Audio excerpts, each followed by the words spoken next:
This section is all about writing ads. And there's a lot to understand about Google Ads, and Google Ads has changed their text ads and the formats of their text ads a lot over time. When I started in this business, it was one headline with 20 characters, and then it went to 2 headlines, and then it went to more characters, and then expanded text ads, and then multiple headlines. There's all different sorts of things you could do. And we're gonna start off, I'm gonna teach you about the anatomy of your basic expanded text ad. In Google Ads, they're just called text ads now. I still refer to them as expanded text ads because they're significantly expanded on what we used to have. But there's also other formats of text ads, mainly dynamic text ads, which are in beta right now, but I want to show you what those are as well, and I'll show you those at a future lecture in the course. But first, let's just start off with the anatomy of the basic text ad, which you're going to be using most commonly. You get 2 headlines, okay? Each headline shows up at the top, and each headline is a maximum of 30 characters. They're split up into 2 headlines, and they're usually split up with either a pipe between the 2 headlines or a dash between the 2 headlines. And when you create that ad in Google Ads, you'll actually see that as a preview. It's usually this pipe symbol between the 2 headlines. Beneath that, you have this little ad indicator, which is a tiny little green box with it's a transparent background with a green outline that indicates that this is an ad. And then you have your display URL with 2 different subdirectory paths. You have 15 characters per path. And the display URL character limit changes. If you have a long display URL, you could request a review. I'm going to teach you how to request a review, but you try to keep it within 15 to 20 characters for that display URL.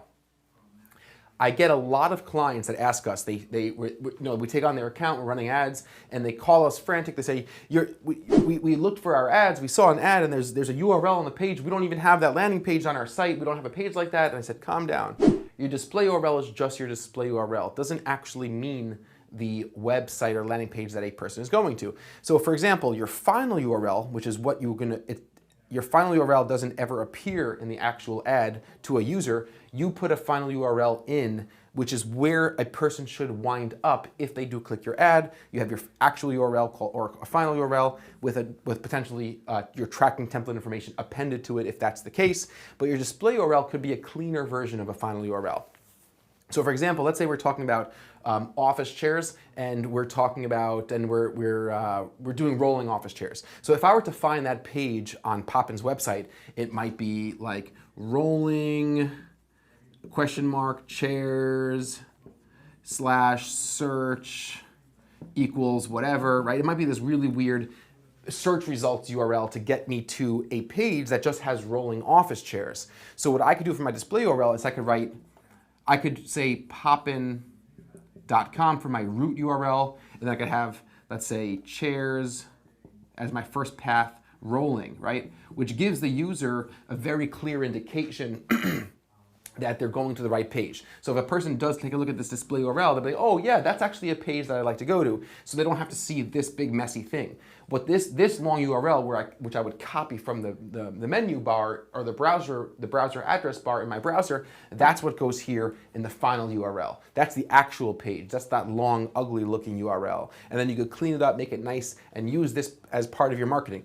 And interestingly enough, I wasn't going to cover this, but we've seen time and time again that putting paths that are relevant to the search term and the keyword the keywords in your paths. So if I have keywords like office chairs, rolling chairs, right, and I have that in my path, quality score goes up. Okay, so it does affect quality score, click-through rate will go up, and it's a really smart way to use display URL. You now have 2 90-character descriptions. We're going to talk about in the next couple lectures what to use descriptions for, what to use headlines for, some best practices, so on and so forth. But your description gives you each 90 characters. Now don't expect both descriptions to show up together. They almost always don't. Sometimes you'll get, and there's no way to control it necessarily. So you have to have each description, view it as its own little micro ad, because you're only gonna, in most cases, get your first description and sometimes have your second description. Usually, when you get only one of your descriptions to show with your ad, you always have at least one of them showing. You'll never have an ad with just your headline. You always get the description. But if if only one description shows, it will usually be your first description. So make this your key selling point, make this your key value proposition. Make sure in description 1 you're telling a person why they should click on your ad today, why they should buy from you, and then additional supporting information could go in description 2. Now again, this is not an A/B test. You're not testing description 2 against description 1. There are other tools and vehicles that we'll use in Google Ads to test different ad headlines, to test different descriptions, to test ads against each other. Absolutely, but your 2 descriptions in an ad is not meant as an A/B test. You'll have your description 1, and sometimes you'll also have description 2 and have a much larger ad. Beneath your second description is all your different extensions. So if you have location extensions, you have promotion extensions, you have price extensions, you have location extensions, you have an app extension maybe, you might have a call extension, you have your call outs, across here.